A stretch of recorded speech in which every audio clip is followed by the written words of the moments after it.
live marche pas, j'adore, tu vois, c'est cool.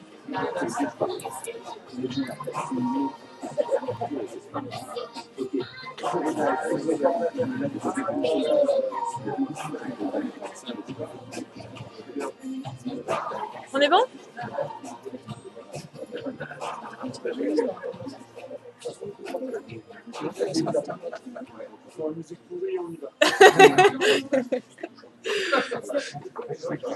C'est bon?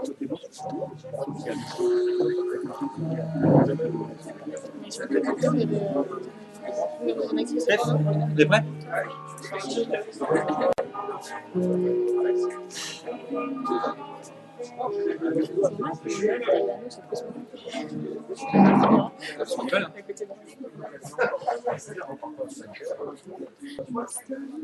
Allez. Et ben voilà, on y arrive.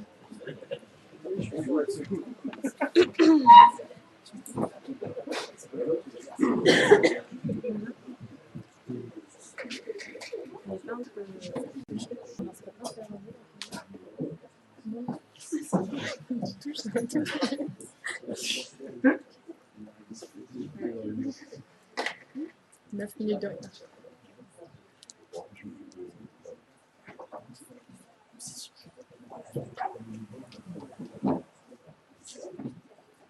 Oui. Merci.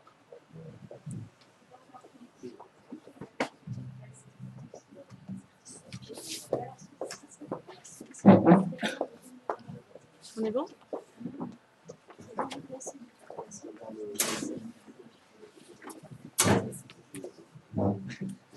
C'était quel générique? C'était quel générique? La vidéo? Ok, c'est bon.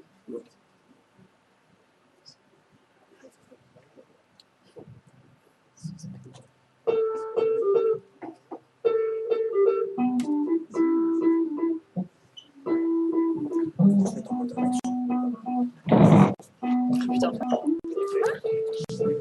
Tu veux passer quoi? Genre.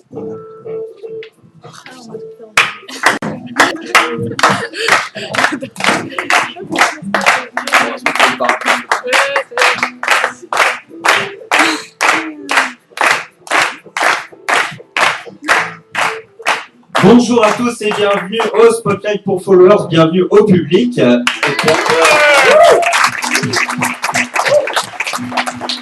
En direct depuis le Spotlight de Lille, 100 rue Gambetta à Lille, voilà, mais aussi en direct depuis les réseaux sociaux, Twitter, Facebook, ça se passe aussi là-dessus et surtout là-dessus, n'hésitez pas à apporter vos commentaires. Alors, petit problème technique aujourd'hui, on n'est que sur Facebook, sur la page fan, Followers, c'est tout simple, F-O-2-L-O-W-E-R-Z. Comme chaque semaine, je serai accompagné d'Alice et d'Eric. Bonjour à vous deux. Salut Salut François. Francis. Alors, avec toi, Alice, on va parler de culture. C'est ça. Alors en première, je vais vous parler de musique avec un musicien qui mélange musique et programme électrique. Et en deuxième lieu, je vais vous parler d'un artiste qui fait des prestations un peu féroces. D'accord. Avec toi, Eric, ce sera toute l'actualité, mais vue par les réseaux sociaux. C'est ça, c'est l'actualité et on regarde comment la twittosphère a réagi face à ces actualités qui sont parues dans la semaine. Nous sommes aussi accompagnés de notre duo de choc à ma gauche, j'ai nommé Aliette. Bonjour Aliette. Bonjour Francis. Alors, avec toi, ce sera les oubliés de la semaine. Exactement, je vais parler de ce dont on ne parle pas dans les médias, revenir sur des faits d'actualité qui ont été un peu oubliés. D'accord. Et Angelina, toi, ce sera, donc vous ferez une chronique en rapport, hein, c'est ça? Exactement, je prendrai généralement le thème d'Aliette et moi ma chronique ça sera l'info positive. Donc mettre un petit peu de sourire dans ce monde de brut. Très bien, eh bien, écoutez, encore une émission très chargée et très intéressante. Il y aura tout à l'heure Juliette qui viendra nous présenter le live de la semaine, c'est Nora qui nous fait le plaisir d'être avec nous. Et vous aurez en podcast Je tweet, donc je suis, l'analyse politique par Corentin. Voilà, on commence tout de suite avec toi, Aliette, et les oubliés de la semaine. Et oui, et alors aujourd'hui moi je vais vous parler de pétrole, mais forcément je ne vais pas revenir sur le prix des carburants, je vais vous parler d'une catastrophe qui s'est passée le 20 avril 2010. Est-ce que ça vous dit quelque chose? C'était BP, je crois, c'est ça? C'était BP, la plus grande catastrophe écologique qu'ait connue les États-Unis. Pour revenir sur les faits, en 2003, George W. Bush a décidé qu'il fallait voir encore plus grand, encore plus loin, et en fait a autorisé de creuser le plus grand forage pétrolier, c'est-à-dire que c'était 10 685 mètres, rien que ça. Et alors après, forcément, ce qui devait arriver arriva, le coffrage a lâché, et 180 millions de litres de pétrole se sont gentiment répandus dans la mer. Voilà, ça fait beaucoup et les côtes étaient à une dizaine de kilomètres, donc vous pouvez imaginer les gains. Alors aujourd'hui, on est revenu dessus sur cette affaire dans les journaux, donc j'étais ravie, mais finalement on est revenu plus sur le procès qui, le 5 mars, a débouché sur un accord à l'amiable et finalement BP, qui était locataire de la plateforme, a proposé une indemnisation à hauteur de 7,8 milliards de dollars aux victimes de l'accident. Et c'est pas fini, ils vont à mon avis dépenser en tout entre 15 et 30 milliards de dollars et du coup ne seront pas poursuivis ensuite par la justice, ils devraient régler tout ça avec l'argent. Mais on n'est pas revenu sur les catastrophes, sur les conséquences écologiques. Voilà, et du coup pour le rappeler, c'était quand même 1700 km de zones marécageuses et de plages polluées, environ 6000 oiseaux morts, 2000 personnes qui participent encore aujourd'hui au nettoyage des plages, et forcément ça a eu des conséquences énormes sur les animaux marins et sur les oiseaux, puisqu'ils ont, après être nettoyés, ont 50% de chances de survivre. Voilà, on a une déclaration d'un cadre de BP qui nous a quand même dit que nous sommes absolument convaincus que l'eau est saine. Les habitants et les touristes nous disent que les plages n'ont jamais eu meilleur aspect, les fruits de mer sont sains et délicieux, et j'entends dire que la pêche est excellente, elle aussi ces temps-ci. Alors écoutez, dans ce cas-là, on n'a pas trop à s'en faire, hein. Et si des personnes ont des informations aujourd'hui en 2012 sur des conséquences écologiques qui sont encore d'actualité, n'hésitez pas, vous connaissez le principe, c'est Facebook ou sur Twitter. Voilà, exactement. Si vous avez mangé du poisson mazouté, n'hésitez pas à nous le faire parvenir sur le commentaire. Alors, ça se passe sous le live. Le commentaire, n'hésitez pas à commenter, à apporter vos avis. Enfin, appelez les urgences. On passe tout de suite à l'alerte de co. Alors, ce sera avec toi, Eric, n'est-ce pas? Voilà. Alerte de co. Grosse alerte. Mon Dieu, que se passe-t-il? Je deviens un non. Donc cette semaine, vous l'avez tous vu, c'était la course pour les 500 signatures afin que l'on sache qui sont nos candidats pour les présidentielles. Et donc on va faire un rapide point là-dessus pour voir où on en est. Donc c'est foutu pour Dominique de Villepin qui avait pourtant sorti la grosse artillerie, comme vous pouvez voir, effectivement. Là, donc c'est foutu pour lui. Mais ce n'est pas foutu que pour lui, c'est foutu aussi pour Corinne Lepage qui avait tout tenté et qui avait carrément donné son numéro de téléphone sur Twitter. Voilà. Mais bon, ça n'a pas marché parce que bien sûr c'était un faux numéro. Oui, c'était pas son vrai numéro, c'était celui de quelqu'un de l'équipe de campagne. Puis les maires n'ont pas voulu donner de signature, ils n'ont pas fait lui donner du « je l'emmerde ». Du coup, ce sera Eva Joly qui sera la seule candidate écologiste, qui a réussi à avoir 639 voix, un peu moins que Nicolas Dupont-Aignan qui lui en a eu 709. Mais le grand gagnant, c'est Jean-Luc Mélenchon avec 1100 voix. Donc Mélenchon, c'est bon, et c'est bon aussi pour Marine Le Pen, qui dans ce front interminable a finalement eu ses 500 signatures. Tout à fait. Du coup, je résume, on a Hollande, Sarkozy, Le Pen, Mélenchon, Bayrou, Joly, Artaud, Dupont-Aignan, Jacques Cheminade, que l'on ne sait pas vraiment qui c'est, et Autou. Donc voilà, à vous de faire votre choix. Le premier tour, le 22 avril. Et tout à fait, et vous retrouverez bien sûr en podcast chaque semaine l'analyse d'un politique candidat à la présidentielle. Ce sera fait par Corentin. On enchaîne tout de suite avec les comptes Twitter et Facebook. Vous le savez, chaque semaine, on vous proposera un compte Twitter, un compte Facebook à suivre. Le compte Twitter de la semaine, c'est un compte qui a été lancé par Courrier International, où en fait, Courrier International se propose de faire de la curation, c'est-à-dire de remonter des articles, mais vus par la presse étrangère. Voilà, c'est-à-dire que vous allez pouvoir voir comment Sarkozy, comment Hollande sont perçus à l'étranger. Ça, c'est grâce au nouveau compte Twitter de Courrier International. Bien sûr, ces infos-là, vous les retrouvez sur le Facebook, sur le Twitter de la rédaction. Au niveau du Facebook, on s'est intéressé cette semaine à Combini, qui est en fait une web TV. Alors, ils sont sur Facebook, mais ils ont surtout un très beau site internet. C'est une web TV avec beaucoup de guests. On a notamment Orelsan, qui en ce moment fait une mini-série. Voilà, le graphisme est super bien et vraiment, on vous conseille d'aller voir Combini. Encore une fois, je vous rappelle toutes ces informations sur le Facebook de la rédac. Et on enchaîne tout de suite avec Angelina, n'est-ce pas? Et l'info positive. Exactement. Alors, par rapport au thème d'Aliette, aujourd'hui, je vous emmène faire un petit tour du monde des villes vertes. Alors, les villes vertes, c'est quoi? Ce sont les villes qui respectent l'environnement. Parce que depuis maintenant une bonne quinzaine d'années, l'environnement, c'est quand même devenu un grand sujet de société. On peut presque dire que c'est devenu un sujet tendance. Et donc, comme toutes les tendances, il y a différents profils. Donc, je me suis amusée à en dresser certains. On a tout d'abord les précurseurs. Les précurseurs, c'est qui? Ce sont les pays scandinaves. En matière d'environnement, ils ont commencé avant tout le monde, et on peut dire qu'ils sont quand même toujours les leaders. Alors, je vous emmène plus particulièrement en Suède, dans le sud de la Suède, à Malmö. Comment appelle-t-on les habitants de Malmö? Et je n'en sais rien. Les Malmenais. Ah, Malmenais, c'est mignon. Et donc, là-bas, on rigole pas en matière d'environnement, puisque 40% des énergies de la ville sont produites de manière propre.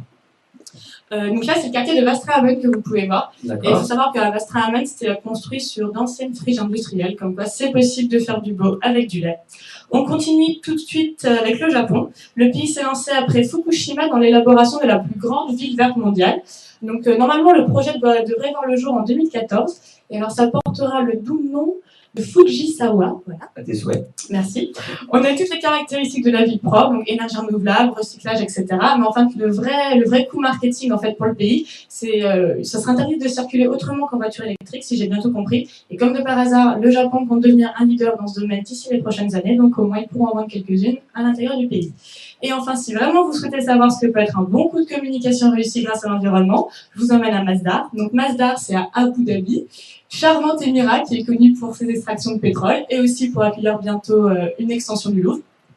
Alors il faut savoir que le nouveau défi de l'émirat, c'est la construction d'une ville qui serait 100% verte cette fois-ci.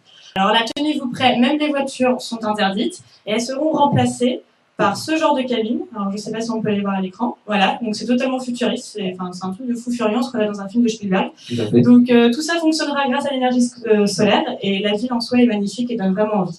Donc voilà, c'était un petit tour du monde de tous les projets, enfin de certains projets qu'on pouvait trouver aux quatre coins de la planète. Et donc je vous encourage à nous envoyer vos projets les plus audacieux, Facebook, Twitter, vous savez comment ça fonctionne. Et même si la plupart de ces projets relèvent au moins autant du greenwashing, c'est-à-dire du bon coup marketing, que de la démarche engagée, si ça peut faire du bien à l'environnement, on est content. Eh ben, merci beaucoup, Angelina, pour cette info positive. Et j'entends encore le jingle de l'alerte de call, n'est-ce pas? Ouais, je vais encore une fois vous embêter. Alors, rappelons le principe quand même de cette alerte de call. C'est plusieurs fois dans l'émission, tu vas revenir et nous parler d'un fait d'actualité. C'est Voilà, c'est ça. au travers des réseaux sociaux. Voilà, on va regarder ce que Twitter pense de l'actualité de la semaine. D'accord. Et donc, bien sûr, c'est les présidentielles, donc je ne suis pas privé d'aller regarder pour ça. Et vous avez remarqué que dans cette campagne, il y a des guerres qui s'opèrent. Mais mine de rien, ça permet de gagner un peu d'espace médiatique. Donc, on a une finale entre le PS et l'UMP. On a une petite finale entre Marine Le Pen et Jean-Luc Mélenchon. Et il y a un candidat tellement gentil et tellement au centre qu'il a trouvé personne pour se battre.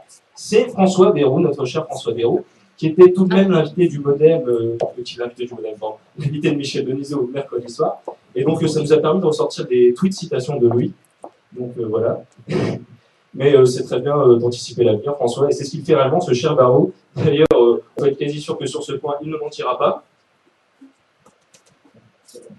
Voilà, parce que pour s'enfermer à l'Élysée, il faut déjà y entrer et c'est pas gagné. Donc c'est une guerre très dure pour le Modem et on leur souhaite de la chance parce que même en jour de fête, ils se sont agressés. Est-ce que vous pouvez voir, j'ai trouvé ça samedi dernier pendant la Saint-Patrick. Donc voilà, bon courage à tout le Modem pour leur guerre qui ne semble pas forcément gagner. On est avec eux, vraiment. Merci beaucoup, Eric. Et je rappelle que si vous avez d'autres tweets intéressants comme ça, et surtout, c'est rigolo, on va dire quand même, à nous envoyer, n'hésitez pas. Le Twitter, c'est followers et le Facebook aussi, followers. Et on sera aussi en podcast chaque semaine sur la page YouTube. Il est l'heure maintenant de retrouver notre artiste, j'en ai parlé tout à l'heure, Nora. Et pour présenter notre artiste, c'est Juliette.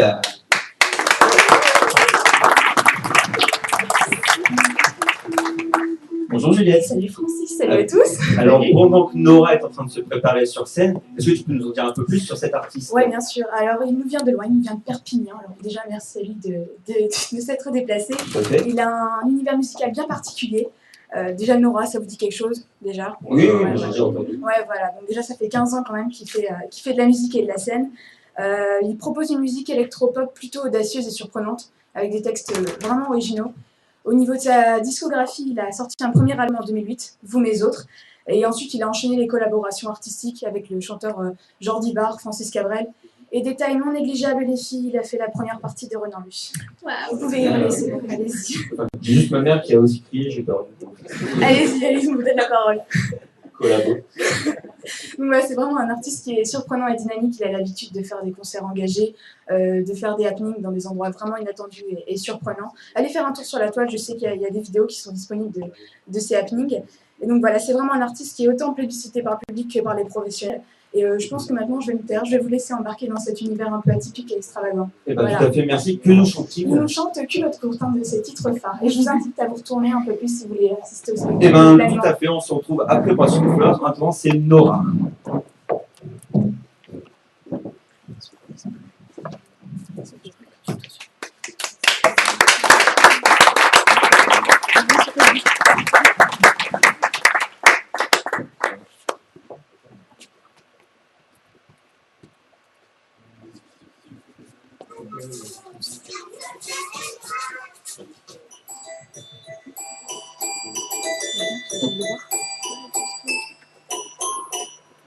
Une chanson pour mon amoureuse.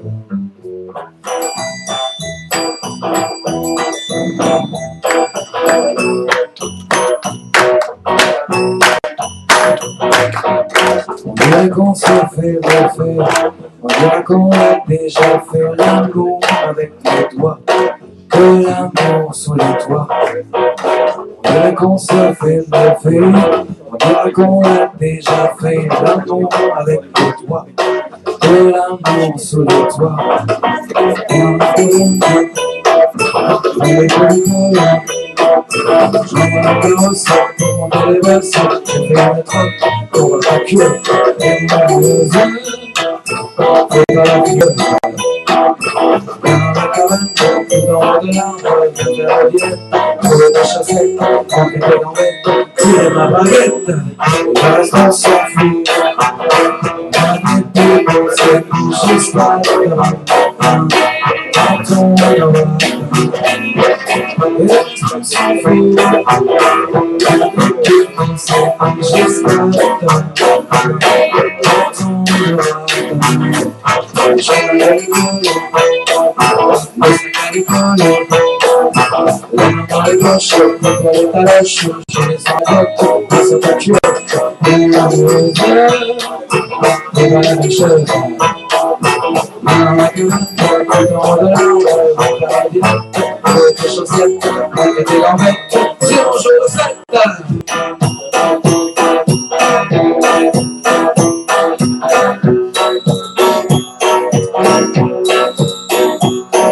Je suis craqué pour ça avec la culture d'Alice.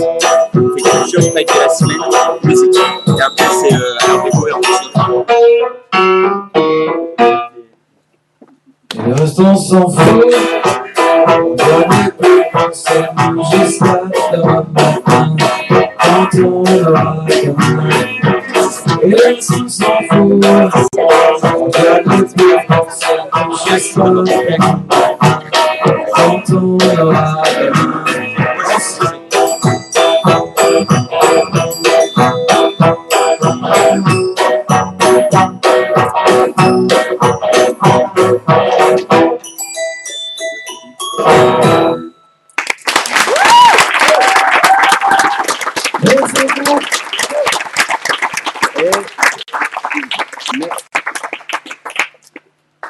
Merci beaucoup à Nora pour sa prestation. C'est là maintenant qu'il faut faire un petit bowing, s'il vous plaît.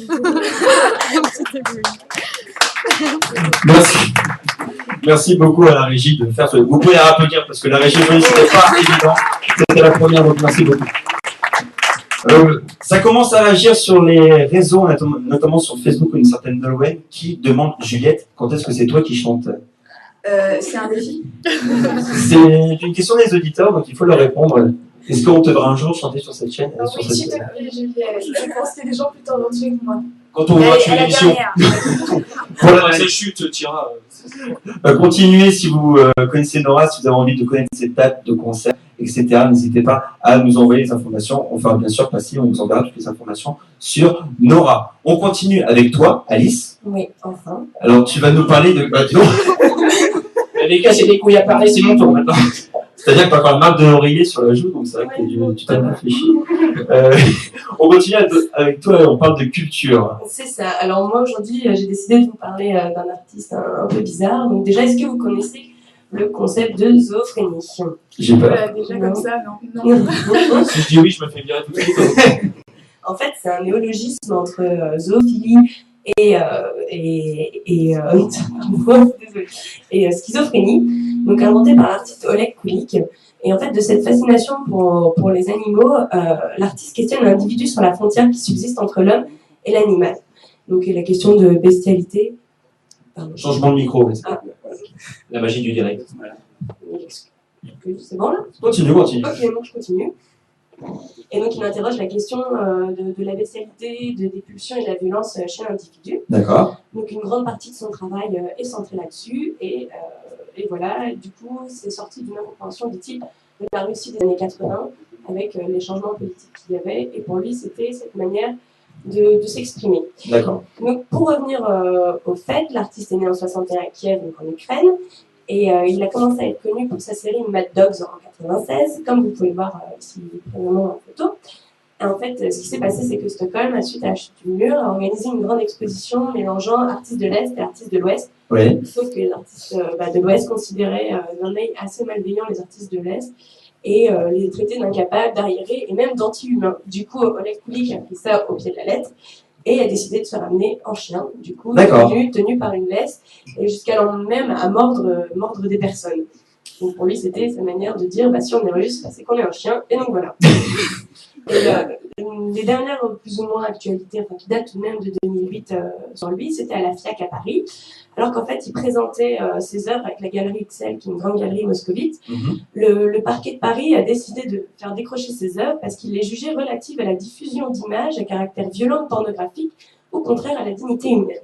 Donc en fait, si vous voyez les photos, c'est vrai que celles-ci sont un peu soft. Oui, ça va encore. Mais en fait, il y en a où il a l'habitude de faire poser des individus dans des positions bizarres avec des animaux. Du coup, ça leur fait quand même un peu de pub. Mais, le chien a l'air heureux quand même.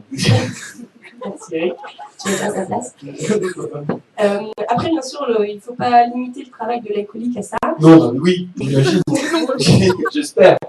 Bien qu'il soit fasciné par les animaux, par exemple en 93, son expo Into the Deep va présenter une vache en fait, où on peut mettre sa tête à l'intérieur des fesses de la vache. Mais à part ça, c'est un artiste qui à chaque fois essaye de se renouveler. C'est pas une vraie vache, j'entends le public. Et de prendre des engagements par rapport aux conjonctures sociopolitiques. Et c'est pour ça, si vous voulez plus d'informations, n'hésitez pas à aller sur la page Facebook et vous verrez tout sur les coliques. Voilà. Eh ben, merci beaucoup Alice pour cette chronique enrichissante et nous faire découvrir comme ça des artistes russes, c'est très intéressant. Merci beaucoup. On continue avec la fight de la semaine. Vous le savez, si vous êtes habitué notamment de Twitter, chaque semaine il y a des petits clashs, des petites fights. Cette semaine, on a retenu un tweet de Jean-Luc Mélenchon, voilà, qui est aussi excité sur Twitter qu'à la télé ou dans les médias en général. Et Jean-Luc Mélenchon tweet ceci, Sarko-Pipo, où en fait il dénonce que Sarkozy ait repris des propositions que Mélenchon avait lui-même formulées lors d'un débat contre Jean-François Copé. L'idée, c'est bien sûr que Jean-François Copé, à l'époque, avait dit que ces propositions ne tenaient pas debout.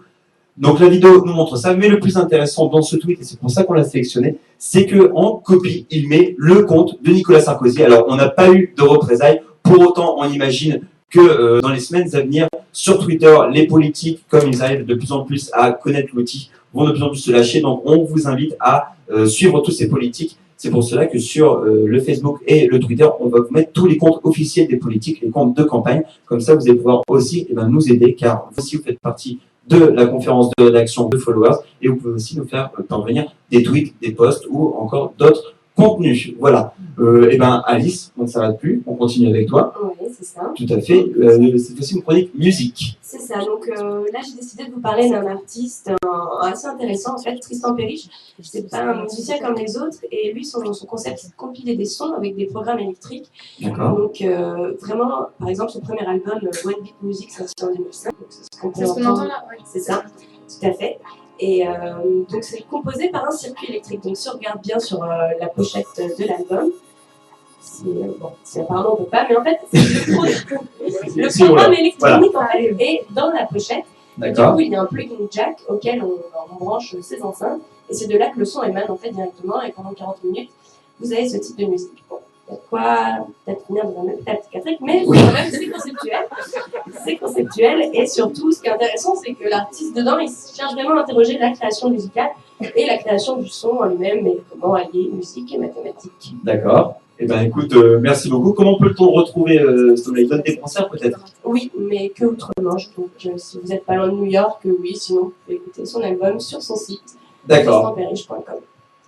Ouais, j'ai une réaction d'un certain Claude François. Il lui dit de faire gaffe à cet artiste. Il a déjà mélangé l'électricité et la musique et il a fait sauter les pompes tout Paris. Ça non, merci à lui, Claude François. Si tu nous écoutes, on t'embrasse, effectivement. Alors, j'interromps juste deux secondes. Il y a Mathilde qui nous regarde de Londres, donc on lui dit bonjour. Voilà, c'est très bien. Ah bah voilà, donc n'hésitez pas si vous êtes outre-Manche, puisque Internet apparemment fonctionne aussi à l'étranger. Exactement. Voilà, c'est magnifique. On continue avec toi, Eric, et ta dernière alerte info. Bah oui, je viens de commencer sur Claude François et je vais finir puisque mercredi c'était les sorties cinéma et le film Clo-Clo est sorti. Le film, on en parle depuis longtemps, ça va faire des étincelles, surtout à la fin. Et donc, dans cette année bénie du cinéma français, on se demande si Clo-Clo va connaître le même succès que Indouchable, si l'image le mérite. Voilà. Non, rien, bon. Bon, c'est pas... Ouais, voilà. Donc, si on veut le même succès qu'Intouchable, on peut se poser la même question que Raymond qui se demande. C'est vrai, moi, Omar Sy, je le vois très bien, Claude François à la preuve. Je vous ai... Ah. Quel dommage, elle était passée avant. Bon, c'est pas grave. Mais... Okay. Donc, mais vous allez être déçus parce que Jean-Luc Lemoyne a pris le temps de vous spoiler sur Twitter. Applaudissons encore la régie.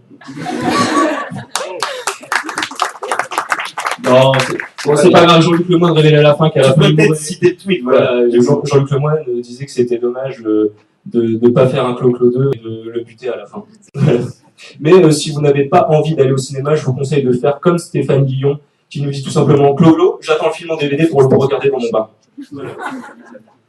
Eh ben écoute, merci Eric pour ces alertes. Je crois que c'était ta dernière alerte de co. Ouais, je reviens plus, là je me casse.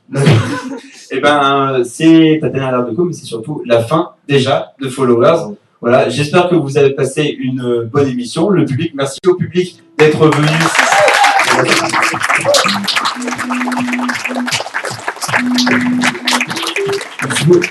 Je vous le rappelle, c'était la première émission en direct en exclusivité depuis les réseaux sociaux, depuis Facebook. Désolé encore pour les petits problèmes techniques au départ. Merci à toute l'équipe. Merci à toi. Merci à vous.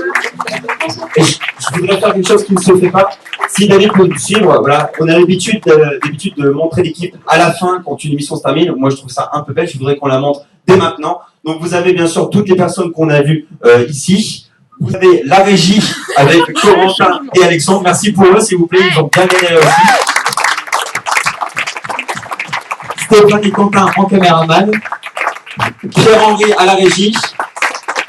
Et le Paul Gray, voilà, ceux qui nous permettent de remonter les informations de Facebook, Twitter, Margot, Gaëtan, Amandine et Angelina. Merci à tous. On se retrouve la semaine prochaine. Bonne semaine.